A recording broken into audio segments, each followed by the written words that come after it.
que usted nos está escuchando, porque estamos saliendo en diferentes vías simultáneamente, por ejemplo en Facebook Live, en la página de este programa, a las 5 con Alberto Padilla. Estamos disponibles en el canal de YouTube de este programa, estamos en podcast, en las más importantes plataformas para ello, como Spotify, Apple Podcast, Google Podcast y otras 5 importantes más. Aquí en Costa Rica, este programa que sale en vivo en este momento a las 5 de la tarde se repite todos los días a las 10 de la noche aquí en CRC 89.1 Radio. También solamente en vivo y solamente en el mercado de Costa Rica estamos en CRC TV, en la televisión abierta, canales 49.1 y 19.1. En cable estamos en Liberty, canal 549, canal 549. En Plus TV en el canal 54 y en Cablevisión de Occidente en el canal 63. Solamente en Costa Rica, solamente en vivo. El resto del mundo hispano nos puede escuchar a la hora que usted quiera, desde el lugar de su predilección, a través del aparato móvil que usted elija. En esta ocasión me acompaña al otro lado de los cristales, tratando de controlar los incontrolables, el señor Nelson Campos, mientras que la producción general de este programa, siempre poderosa, desde Colombia, a cargo del señor Mauricio Sandoval. Vamos a comenzar hablando de la tremenda noticia en Argentina, que finalmente la ciudadanía terminó por elegir como su presidente a Javier Milei. Más importante que eso quizá es afirmar que los argentinos hicieron a un lado de nuevo al peronismo. El peronismo es este partido dominante, hegemónico, que ha dominado la presidencia, la Casa Rosada en Argentina, la mayor parte del tiempo durante los últimos más de 60 años, 70 años, y que, pues esta es la verdad decirlo, porque es la verdad, es un partido, el peronismo, que por su propio sistema ha sido completamente dañino para la economía de Argentina. Simple y sencillamente, muy sencillo. Este asunto del peronismo es bien sencillo, no tiene demasiada ciencia.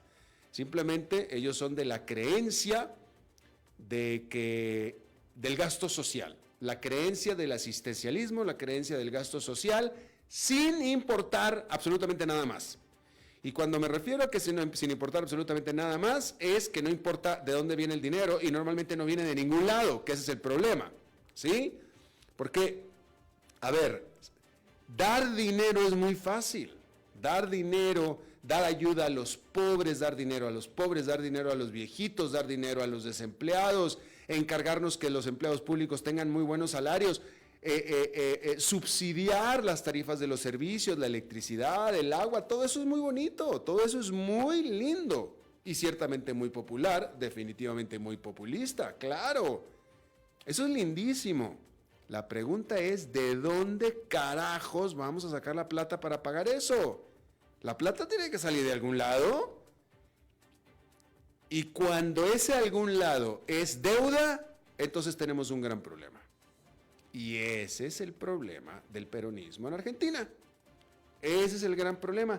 No es que Argentina no produzca plata, no es que la economía de Argentina sea improductiva, etcétera, etcétera. No.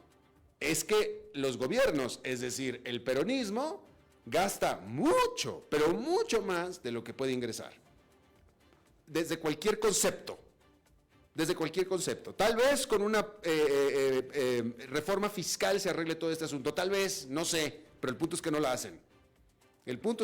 Entonces, de nuevo, ser un gobierno asistencialista que regala mucha plata está muy bien, pero el problema es de dónde sale la plata. Y ese es el problema que tiene el peronismo. Tiene esta irresponsabilidad fiscal, literalmente es muy sencillo, súper sencillo. Esta irresponsabilidad fiscal en su DNA. Y los kirchneristas más todavía. Entonces, pues ahora eligieron otro cambio de rumbo. Desde mi punto de vista, los argentinos eligieron la razón, eligieron el sentido común. Pero ahora viene el trabajo difícil para Javier Milei. Y de eso vamos a estar hablando más adelante en nuestra entrevista de hoy. Javier Milei, que se autoproclama como anarcocapitalista, es ahora el nuevo presidente electo después de derrotar a quien fuera ministro de Finanzas, Sergio Massa. en la segunda vuelta. Milei gana con el 56% de los votos, prácticamente. Por supuesto que la inflación de 146% es una de las principales preocupaciones de los argentinos y Javier Milei hizo campaña con una propuesta de cambio económico radical que incluye, por supuesto, la abolición, la cancelación, el cierre del Banco Central para adoptar al dólar estadounidense como moneda de cuenta corriente. De que la economía de Argentina necesita reformas económicas estructurales, eso queda clarísimo a todo mundo. La gran pregunta es si acaso Javier Milei tiene la capacidad de implementarlas. Porque Javier Milei tendrá todas las ideas y propuestas del mundo, pero ya veremos qué tipo de apoyos necesita para ejecutarlas. En una democracia, si uno es un dictador, es muy fácil establecer las ideas, establecer las propuestas presidenciales, cumplir las promesas presidenciales. En un dictador es facilísimo. El problema es que ni Milei es un dictador, ni Argentina es una dictadura. Y entonces, la realidad es que un presidente pues necesita negociar con todos los actores para poder llevar a cabo su trabajo. Pregúntenle a Gustavo Petro si no. Por cierto, Gustavo Petro de Colombia, muy frustrado, expresó su frustración a través de Twitter de que un ultraderechista ganó, diciendo él en su Twitter que la ultraderecha ha comprobado no ser el sistema que Latinoamérica necesita. En lo que es, desde mi punto de vista, una total falta de humildad del presidente Petro, que en este momento es uno de los presidentes menos populares de América Latina, con el peor desempeño presidencial y no lleva ni siquiera 2 años en el poder. Así es que la verdad es que Petro debería de verse un poquito más humilde, poquitito más humilde, respetar un poquito más la voluntad del pueblo argentino, que sabe perfectamente bien qué es lo que está haciendo y por qué lo está haciendo, y aceptar que quien está dejando la presidencia de Argentina, que son los peronistas, simplemente han hecho un desastre. Si es que acaso Petro se siente identificado con el peronismo. O sea, el peronismo ha hecho un desastre en Argentina y Petro para allá va en Colombia, ¿eh? La verdad que Petrito debería de ser un poquito más humildito y fijarse un poquito más de la propia imagen y de la propia pantalla que él refleja antes de criticar la elección soberana y popular de los argentinos, que esperemos que no se equivoquen como parece ser que los colombianos sí hicieron. Bien, más adelante vamos a tener entonces la entrevista a este respecto.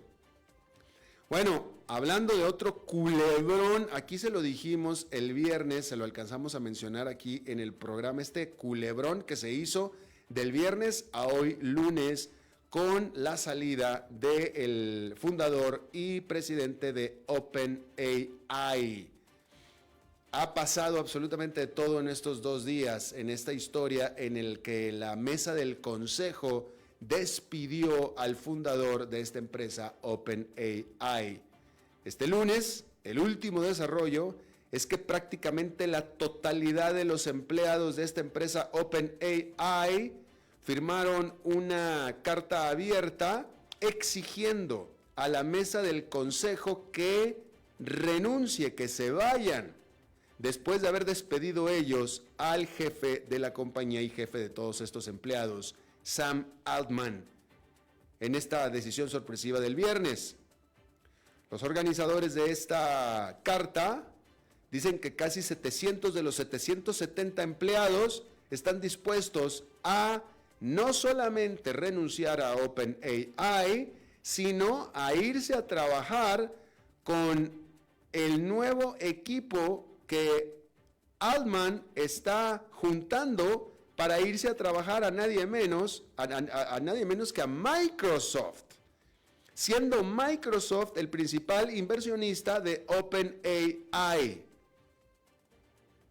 Durante el fin de semana, Microsoft, como principal inversionista de OpenAI, y otra firma capitalista que en este momento no tengo el nombre, pero que es el segundo inversionista más grande de OpenAI.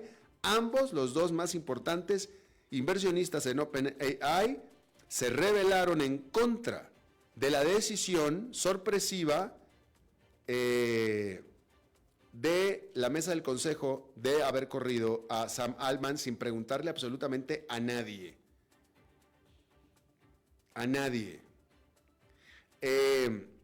Ahora, todo parece indicar que la manera en la que esta mesa del consejo, o esta sala del consejo, la estableció el propio Sam Altman. Y Sam Altman estableció esta mesa del consejo con la capacidad de deshacerse de él, de despedirlo, si es que él hubiera cometido un error importante. Él formó la mesa del consejo así. A diferencia de muchos otros fundadores de otras empresas que no están listadas en bolsa, que tienen sus consejos, tienen sus salas de consejo, etcétera, etcétera, pero pues no las establecen como para que lo corran a uno, ¿verdad? Sam Altman sí lo hizo así, por un ejercicio de transparencia, de democracia, de lo que usted quiera. Lo que no pensó y no contó es que lo que primero que iban a hacer ellos era correrlo a él. Y eso fue lo que sucedió. No se sabe exactamente cuál fue el motivo por el cual la sala de consejo decidió esta decisión extrema de deshacerse de quien los trajo, de quien los creó a ellos mismos, que es el presidente de OpenAI. Ellos hablan de un problema de comunicación.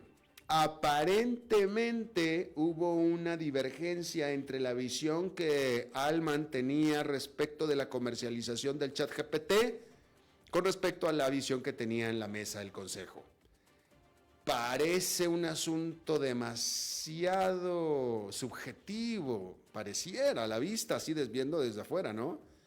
Es decir, piensa mal y acertarás, eso es lo que yo estoy viendo aquí. O sea, es decir, a mí me dicen que eso es lo que dicen los reportes, ¿no? Que había una diferencia en visión acerca de la comercialización del ChatGPT y por eso lo corrieron.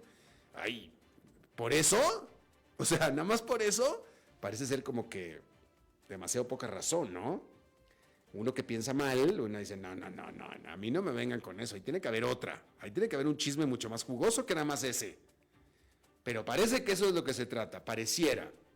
Lo que sí es que, y esto está muy raro, y supongo que dentro de 24 horas muchas otras cosas podrán pasar y mañana estaremos hablando de esto dentro de 24 horas de otra cosa totalmente diferente, pero de todos los análisis, yo no estoy ahí, yo no soy un insider, yo le leo aquí lo que dicen los análisis, pero para todo el escándalo y todo el revolú que se ha formado desde el viernes en la tarde que decidieron esta decisión inesperada y sorpresiva de correr a Sam Altman, a hoy, para todo el escándalo que ha habido con los inversionistas rebelándose, con los empleados renunciando, ahora resulta que de pronto de la nada, Microsoft decidió que va a abrir su propia división de inteligencia artificial con Sam Altman, de pronto, o sea, con todos estos desarrollos, y la famosa mesa del consejo no ha dicho nada.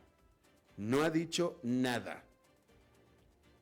Y la verdad, para tanto escándalo y para tan rápido que se dieron las cosas, era no solamente como para que la mesa del consejo hubiera dicho ya algo definitivo, sino para que ya le hubieran traído de regreso a Sam Altman ya, diciendo que ya, bueno, pues si no quieren tanto problema, entonces ya tráiganlo ya, se acabó, listo. Y ya me voy yo también, adiós, que les vaya bien.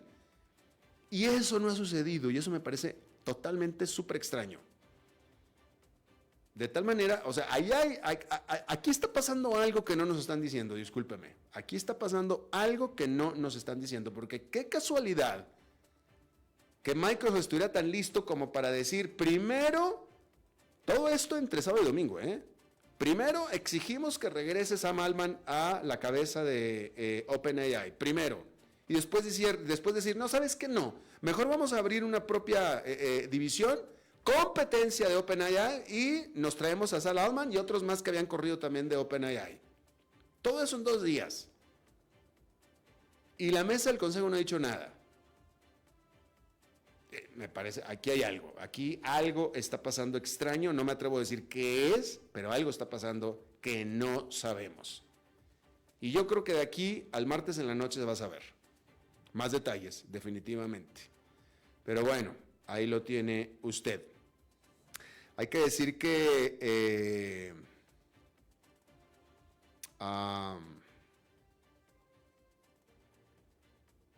el presidente de Estados Unidos, Joe Biden, dijo que es de su creencia, que él cree que Hamás e Israel están cercanos a un acuerdo para la liberación de los rehenes que tiene Hamás en Gaza.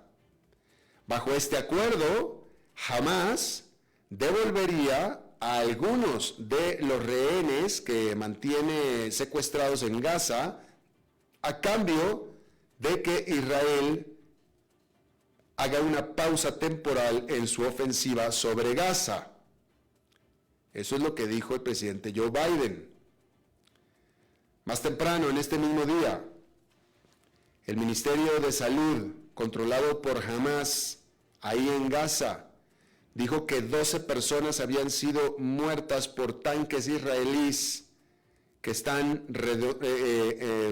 rodeando el hospital indonesio en el norte de Gaza, así se llama el hospital indonesio.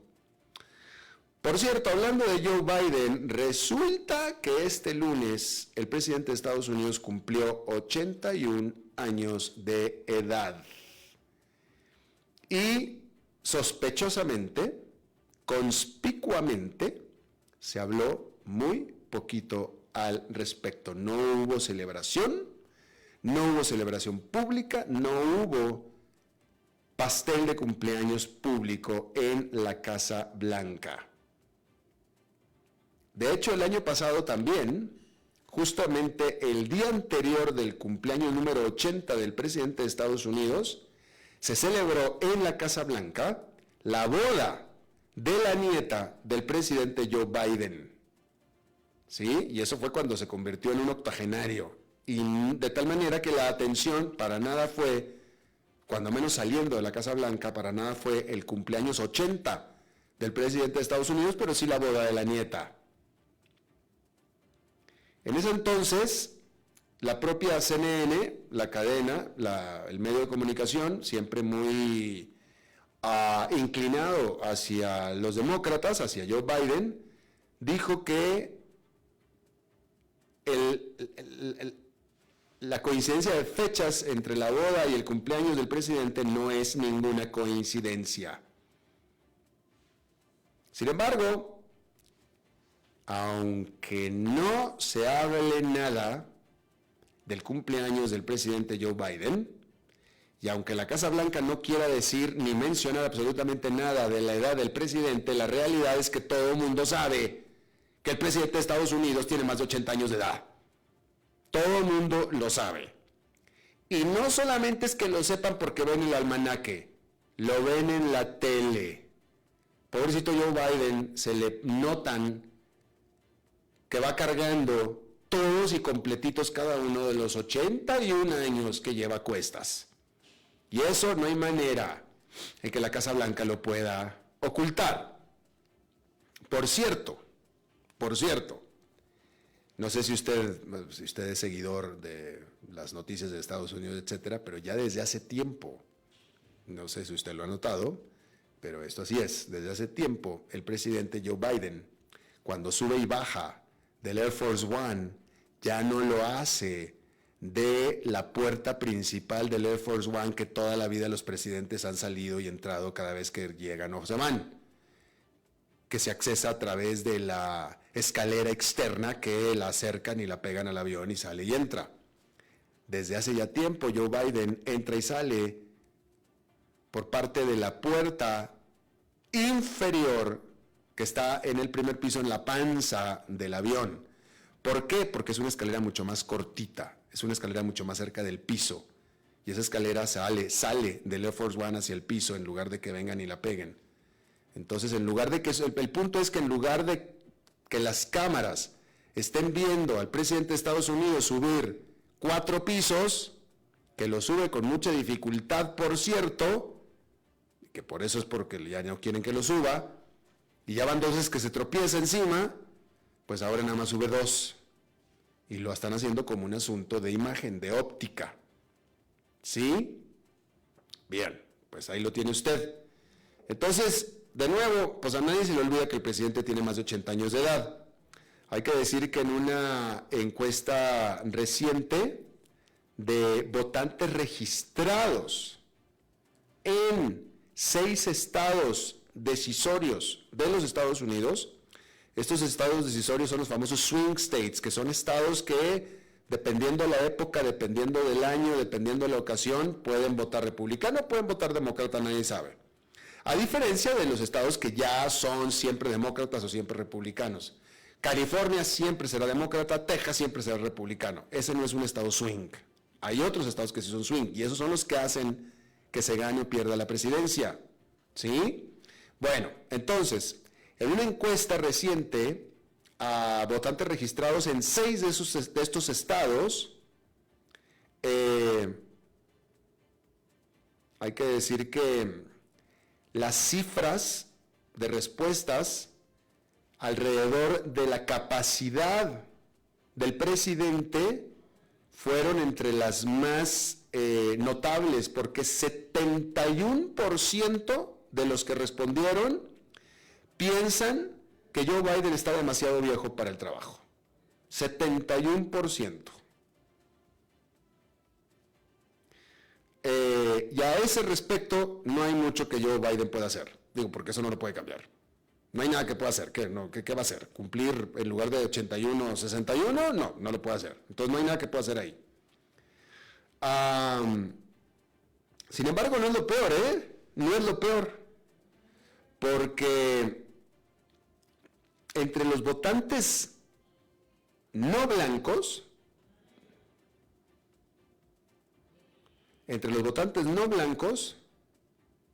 que típicamente son los más demócratas, las minorías, los negros, los hispanos, sobre todo los negros, son los más demócratas, ¿sí? El 42% de los hispanos y el 22% de los negros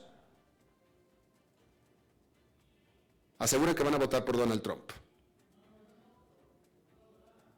42% de los hispanos y 22% de los negros.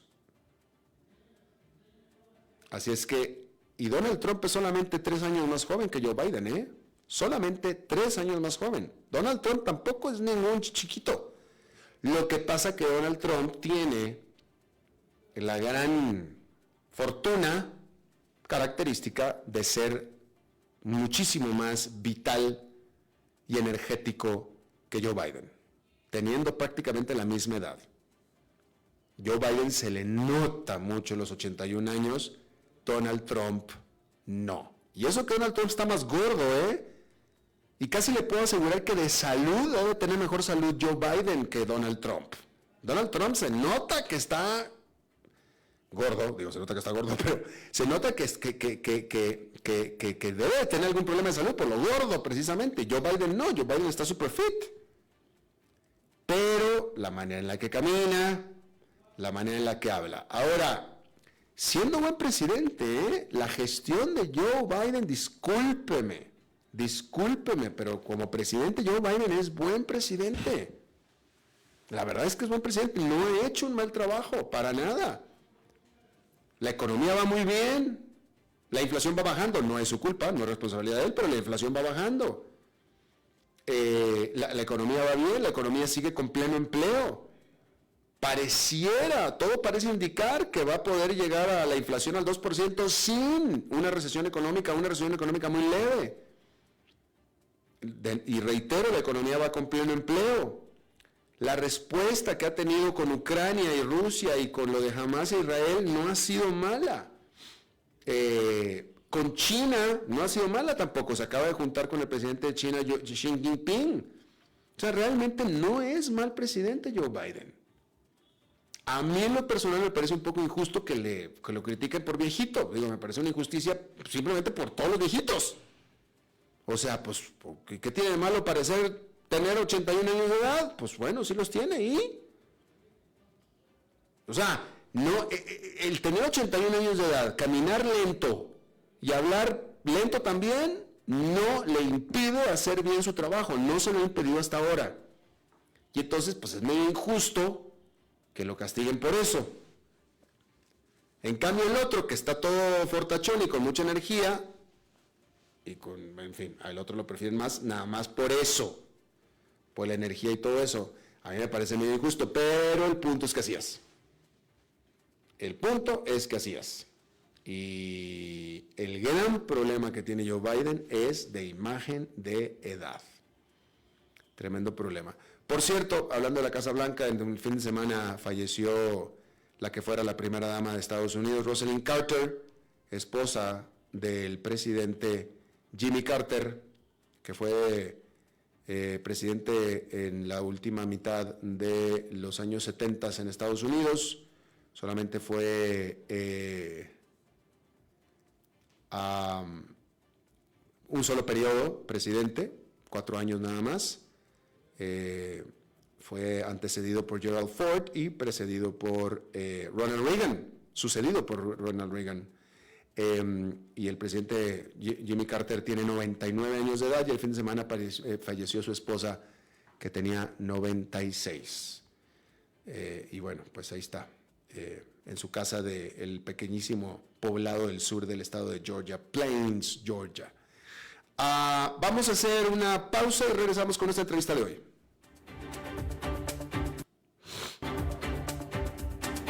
A las 5 con Alberto Padilla, por CRC 89.1 Radio. En Tractomotriz somos una empresa comprometida con el sector industrial que aportamos soluciones en el manejo de materiales, intralogística y maquinaria. Representamos marcas mundialmente reconocidas como Toyota Material Handling, AXA y Gardner Denver. Visítanos en La Uruca, a un costado de la Pozuelo, o ingresá a tractomotriz.com. Consultas al WhatsApp 8972-0000. Tractomotriz, será un gusto poder asesorarte. Ok, ya te has reído con nosotros, has aprendido con nosotros y nos hemos conocido más. Pero es hora de ponernos serios. El mejor momento para invertir fue hace 10 años y el segundo mejor momento para hacerlo es hoy. Entra a transcomer.com, convertite en un inversionista y transforma tu destino. Transcomer, puesto de bolsa de comercio. Construyamos juntos su futuro. Somos expertos en eso.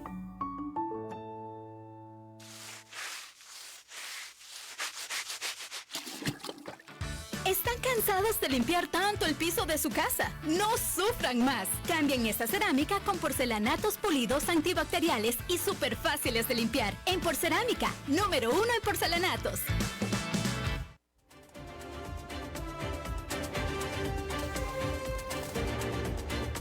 Seguimos escuchando a las 5 con Alberto Padilla.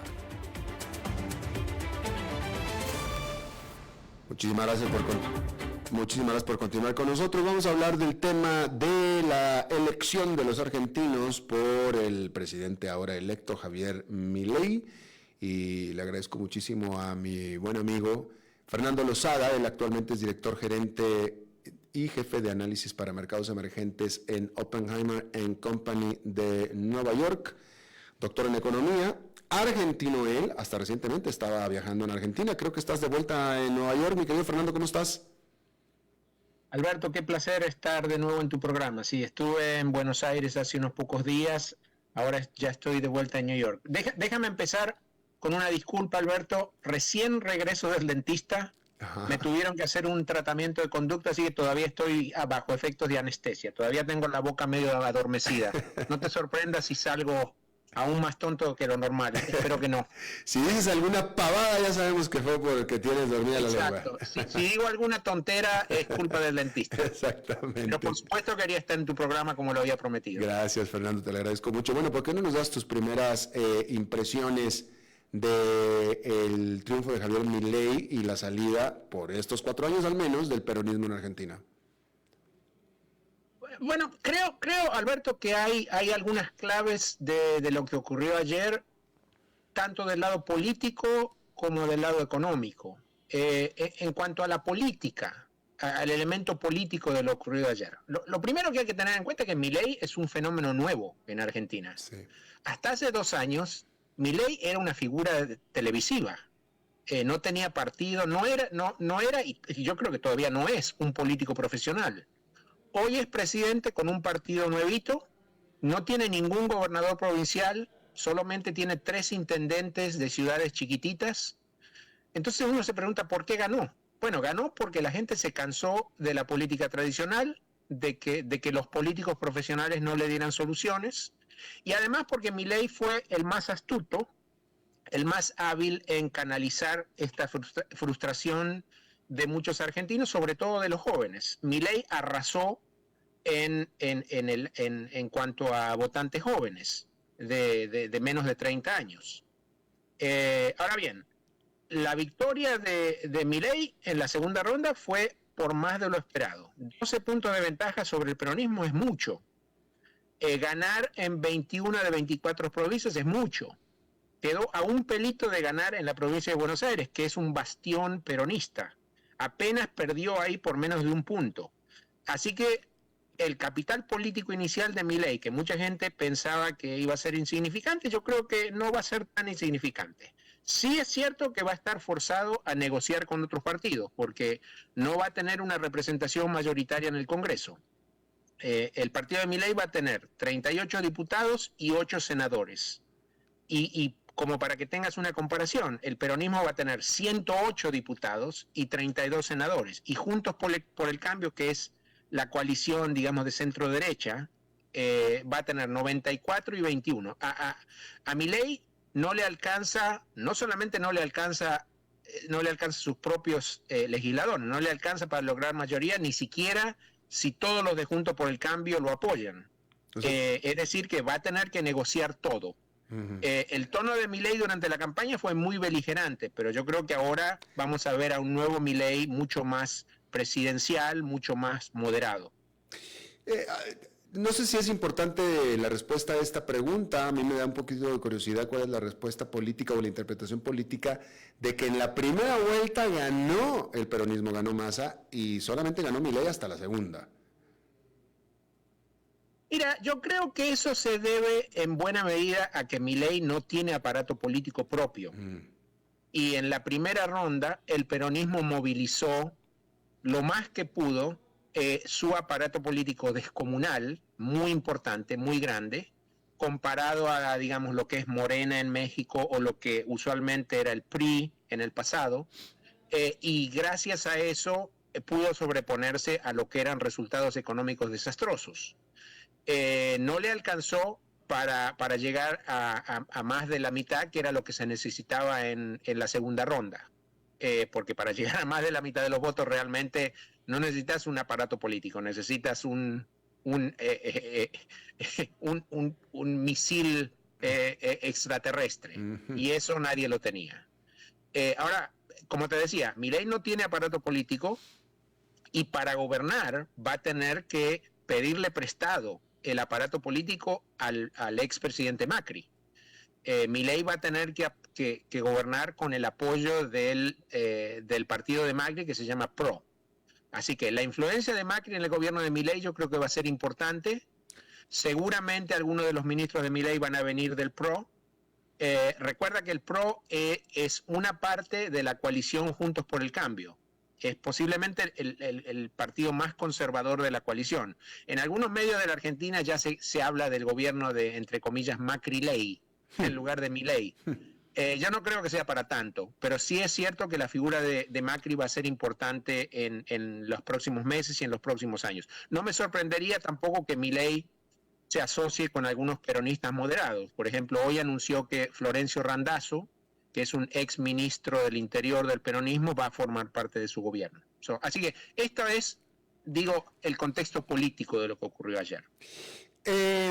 Muy así desde afuera, porque es como yo seguí este proceso, así desde afuera, así muy por encimita, pareciera que la propuesta más radical, más notable de Milei fue o es la de la adopción del dólar, la de dolarizar Argentina, la de que el dólar sea la moneda de uso corriente como lo es en Ecuador, como lo es en Panamá, como es en El Salvador, deshacerse del peso argentino y por tanto deshacerse del Banco Central también, porque desde que adoptas el dólar ya no necesitas un Banco Central per se. Si es que esto es así, como se ve en el exterior, ¿podrá cumplir esa propuesta, esa promesa de campaña a Milei? Durante la campaña el tema de la dolarización fue un gran caballito de batalla de Milei. Era un tema inamovible. En las últimas semanas la idea se ha ido diluyendo un poco. Ya Milei había dejado hablar de dolarización inmediata y comenzó a hablar de competencia de monedas. Ayer Milei, incluso en su discurso, cuando asumió que había ganado, no habló de cerrar el Banco Central. Él dijo, entre comillas, vamos a arreglar los problemas del Banco Central. Así que yo creo que ese tema probablemente tenga que esperar un poco. La idea de que vamos a dolarizar inmediatamente creo que no va a funcionar. Me da la sensación que nos vamos a dirigir a un régimen bimonetario en el que se podrán usar tantos pesos como dólares legalmente, y en algún momento se verá si el dólar desplaza completamente al peso. Pero el tema más, las ideas más radicales de Milei creo que van a tener que moderarse por lo que te decía antes, porque claro, Milei va a necesitar el apoyo de otros grupos políticos que por ahí no van a estar dispuestos a jugar pelota con Milei si él mantiene sus propuestas más radicales. Yo te diría, lo más importante de los anuncios de Milei es que él prometió una reforma muy profunda del sector público. Durante la campaña usó la figura de la motosierra, diciendo que iba a cortar, iba a podar el gasto público en hasta 15 puntos del PIB. 15 puntos del PIB es una barbaridad, eso no va a ser posible, así que va a ser menos, pero yo creo que la idea está bien orientada. El problema madre de Argentina es un problema de desequilibrio fiscal, eso es lo primero que hay que resolver. El tema del régimen cambiario es secundario una vez que se arregla la situación fiscal. Ahora bien, para hacer ajuste fiscal, como tú sabes, no solo en Argentina, en cualquier lugar del mundo se necesita mucho poder político. Como te decía antes, tiene más de lo que muchos esperaban, pero tampoco está en una posición en la que puede decidir lo que se le antoje. Así que va a tener que operar con cierta cautela. Bien, demasiada cautela, diría yo. Dime una cosa, Fernando. Y dime si estoy equivocado. Javier Milei fue electo presidente básicamente por las mismas razones que en su momento fue electo Mauricio Macri. Es decir, fue un hartazgo del pueblo, las circunstancias económicas eran muy parecidas, inflación, esto es como un déjà vu, simplemente han pasado varios años más. Y Mauricio Macri era la solución al problema que estaba teniendo en ese momento Argentina, etcétera, etcétera, etcétera. Mauricio Macri no pudo hacer nada, básicamente. Si estás de acuerdo con lo que acabo de decir, ¿qué tiene que hacer diferente Javier Milei de Mauricio Macri? Yo creo que el mismo Macri hoy día reconoce que debería haberse movido más rápido en algunas áreas durante su gobierno, en particular en el tema del ajuste fiscal. Sí. ¿Qué es lo que debe hacer Milei hoy día? Bueno, es obvio que hay una secuencia óptima de implementación de políticas, y en esta secuencia yo creo que lo número uno es que hay que resolver de alguna manera el problema crónico que ha tenido Argentina, que es que gasta más de lo que recauda. Si ese problema se va resolviendo, hay muchos regímenes cambiarios que funcionan, con una situación fiscal que está más o menos bien. Podemos tener dolarización, podemos tener competencia de moneda, podemos tener peso, podemos tener un montón de cosas. Pero hasta que eso no se resuelva, creo que Argentina no tiene solución. Me da la impresión de que tanto Milei como la gente que está alrededor de Milei han entendido que este es el problema. Ahora, ¿cuán rápido se van a poder mover? Depende de un montón de circunstancias, en particular de qué tipo de habilidad ellos demuestran en la negociación política con otros partidos. Me da la sensación que de entrada nomás va a haber anuncios de eliminación de algunos ministerios, reducción de personal, congelamiento de nuevas vacantes, alguna que otra privatización, todas las cosas que no tienen que pasar por el Congreso, yo creo que las van a anunciar muy rápido, pero para hacer una cirugía profunda va a tener que contar con el apoyo político de otros grupos, así que no es que vaya a ser tan fácil usar la motosierra. Yo diría, más que motosierra, por lo menos en el corto plazo, yo esperaría una tijera para cortar de aquí a un poco aquí o otro poco allá. Y después veremos cómo las cosas van evolucionando. Y bueno, ok, tú lo acabas de decir, un poquito aquí, un poquito allá, nada que se necesite demasiada negociación y etcétera. Pero eso no va a resolver el problema en fondo de Argentina. ¿Qué tipo, vamos a suponer que ya, vamos a irnos 2-3 años más adelante, 2 años, y ya Milei ya hizo todo lo que tenía que hacer sin necesidad de mucha negociación política, y ya entra entonces ahora sí a la cirugía mayor? Vamos a usar esa analogía. ¿Qué es lo que tendría que recortar y hacer y reformar para poder realmente hacer un cambio en las finanzas públicas de Argentina? Mira, Argentina es como un paciente que tiene un montón de problemas. Es decir, no lo resuelve solamente un médico. Hay que hacer un montón de reformas. Argentina no solamente tiene que hacer una reformulación del tamaño del sector público, sino también moverse hacia un cambio muy profundo en su política comercial. Yo creo que Milei casi sin duda se va a mover hacia un esquema de mucho más libre comercio, con menores aranceles a la importación, menores impuestos a la exportación. Recuerda que Argentina es uno de los pocos países que cobra impuestos a la exportación. Eso se va a terminar. Una de las preguntas importantes mirando hacia adelante es qué va a ocurrir con el mercado común del Cono Sur, con el Mercosur, que agrupa Argentina, Brasil, Uruguay, Paraguay. Milei fue muy crítico de Lula durante la campaña. Yo creo que eso no es sostenible para Argentina. Brasil es un socio comercial demasiado importante. Quiero pensar que Milei va a tratar de componer las relaciones bilaterales. Y después hay otro grupo de reformas que en la jerga de los economistas llamamos reformas de segunda o de tercera generación, que son reformulación del sistema de pensiones, privatización de algunas empresas públicas, reforma del mercado laboral, es decir, desregulación del mercado laboral, que se ha transformado en una trampa judicial en la que algunos abogados ganan mucho dinero representando a empleados en contra de corporaciones. Y la otra cosa es tratar de lograr mejoras de productividad, que eso nunca se puede lograr en el corto plazo.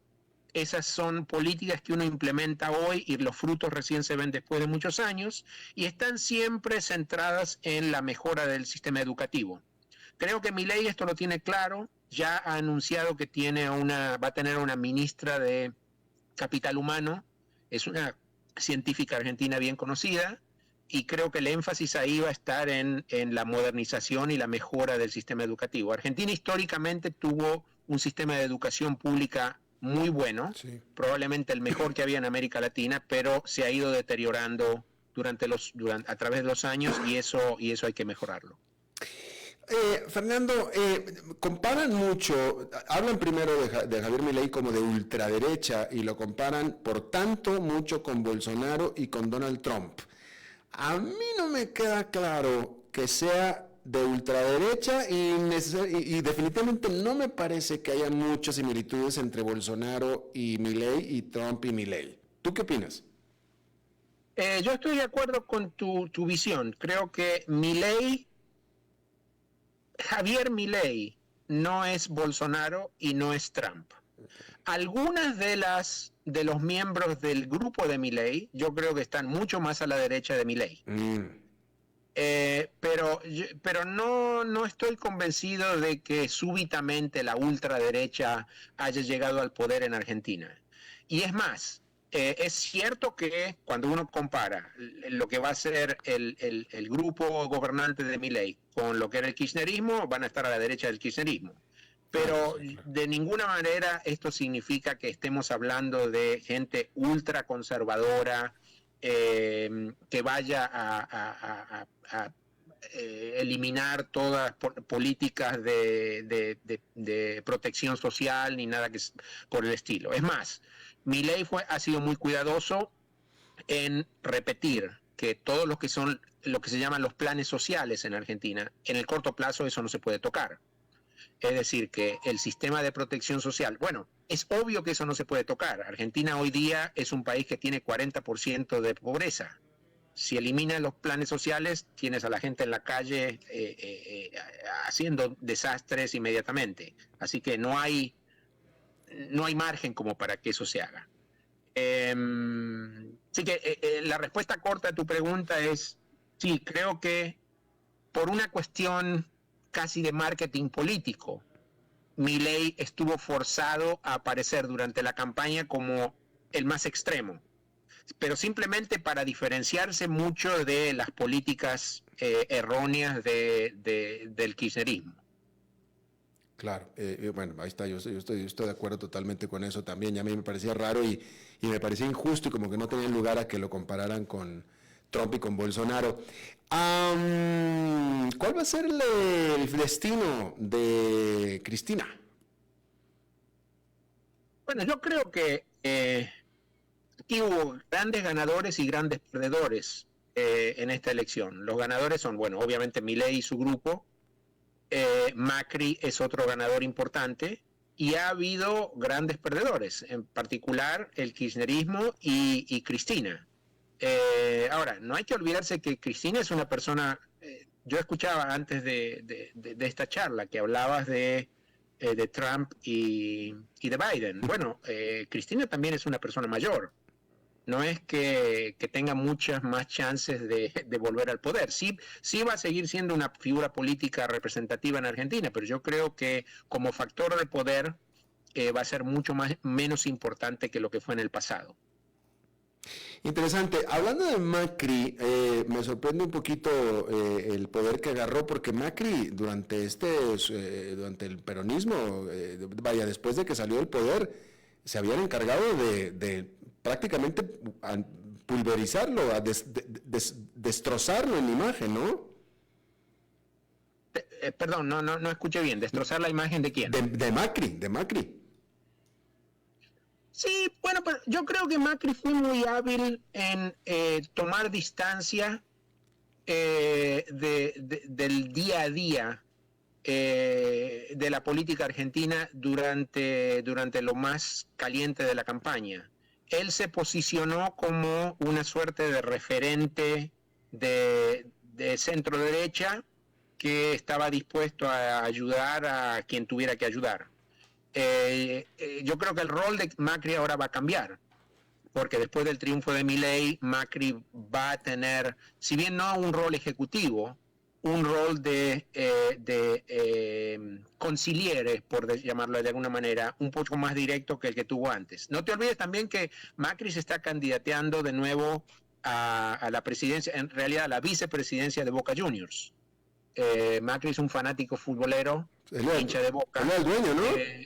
Y quiere volver a estar en control del club. Macri fue, es reconocido como que fue uno de los vehículos por los que Macri llegó primero a la alcaldía de la ciudad de Buenos Aires y después a la presidencia. Macri había sido presidente de Boca Juniors hace muchos años. Fue una de las épocas más gloriosas de Boca, porque Boca había ganado un montón de títulos. Uh-huh. ¿Quién sabemos o podemos esperar que vaya a ser, cuando menos el perfil, si no es que ya la persona, el nombre del ministro de Economía de Argentina, de Milei? Todavía no hay ninguna confirmación. No vas a ser tú, ¿verdad, Fernando? Han circulado por ahí, pero francamente prefiero no darte ningún nombre porque no hay, eso es usar la bola de cristal. Yo creo que el caso particular de Milei es muy diferente al de, por ejemplo, Alberto Fernández, en el sentido de que Milei es un economista profesional. Así que su ministro de Economía, él va a ser parcialmente su propio ministro de Economía. Uh-huh. Así que seguramente va a darle el trabajo a una persona reconocida, con buena reputación, conocida tanto en Argentina como en organismos internacionales, pero yo creo que Milei va a tener mucha injerencia en el diseño y la implementación de política económica durante los próximos 4 años. Y seguramente hay una cuestión bien importante para los próximos días, bastante urgente, que es la relación con el Fondo Monetario Internacional. Uh-huh. Argentina tiene un programa hoy día con el fondo, pero las metas del programa actual no se van a lograr, porque Massa gastó muchísimo más de lo prometido. Así que Milei y su equipo, y quien sea su nuevo ministro de Economía, van a tener que salir disparados a Washington para negociar con el fondo inmediatamente, si aspiran a lograr desembolsos en el futuro. ¿Y qué posibilidades hay de que ese próximo ministro de Hacienda vaya a ser Fernando Lozada? Eso es un evento de probabilidad cero. Nunca sabes, no serás el primer entrevistado de cualquier país que termina de ministro de Hacienda en sus países respectivos, mi querido Fernando.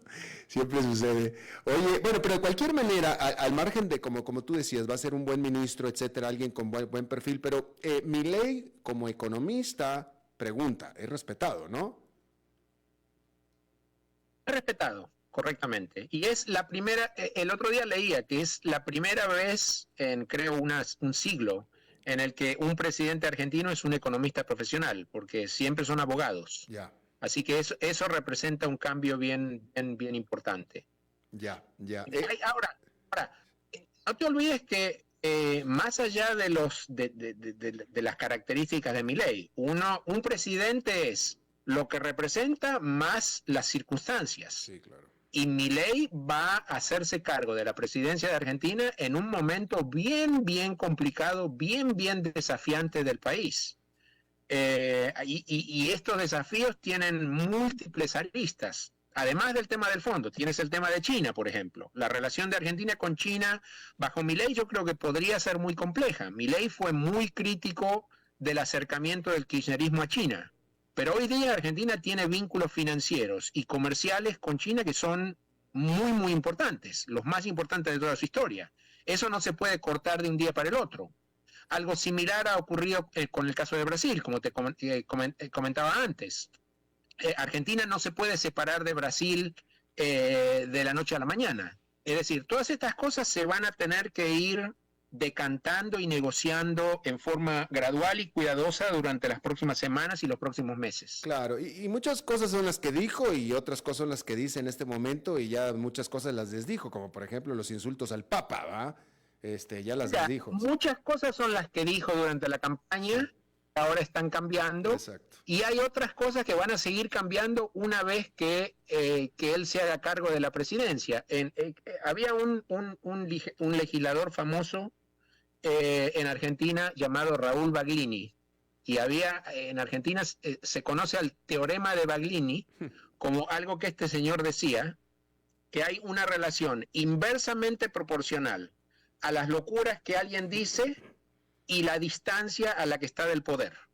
Es decir, claro, cuanto uno más se acerca a tener una posición de tomar decisiones en política, menos cosas arriesgadas puede decir.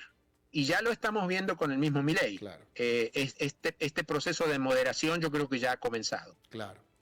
Bueno, pues Fernando Lozada, actualmente director gerente y jefe de análisis para mercados emergentes de Oppenheimer & Company en Nueva York, economista y bueno, con muchísimos años de experiencia en Wall Street. Te agradezco muchísimo que, como siempre, que charles con nosotros, mi querido Fernando. Alberto, un placer como siempre. Nos un vemos fuerte abrazo. Próximamente, igualmente. Bueno, pues eso es todo lo que tenemos por esta emisión de A las 5 con su servidor Alberto Padilla. Muchísimas gracias por habernos acompañado. Espero que termine su día en buena nota, en buen tono. Y nosotros nos reencontramos en 23 horas. Que la pase muy bien. Ok, ya te has reído con nosotros, has aprendido con nosotros y nos hemos conocido más. Pero es hora de ponernos serios. El mejor momento para invertir fue hace 10 años y el segundo mejor momento para hacerlo es hoy. Entra a transcomer.com, convertite en un inversionista y transforma tu destino. Transcomer, puesto de bolsa de comercio. Construyamos juntos su futuro. Somos expertos en eso. A las 5 con Alberto Padilla fue traído a ustedes por Transcomer, puesto de bolsa de comercio. Construyamos juntos su futuro. Somos expertos en eso.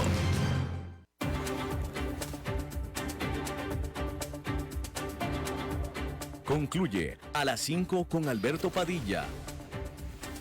Un programa diseñado con el objetivo de llevarte diariamente un tema de actualidad, acompañado siempre de reconocidos editorialistas, de lunes a viernes a las 5 de la tarde por CRC 89.1 Radio.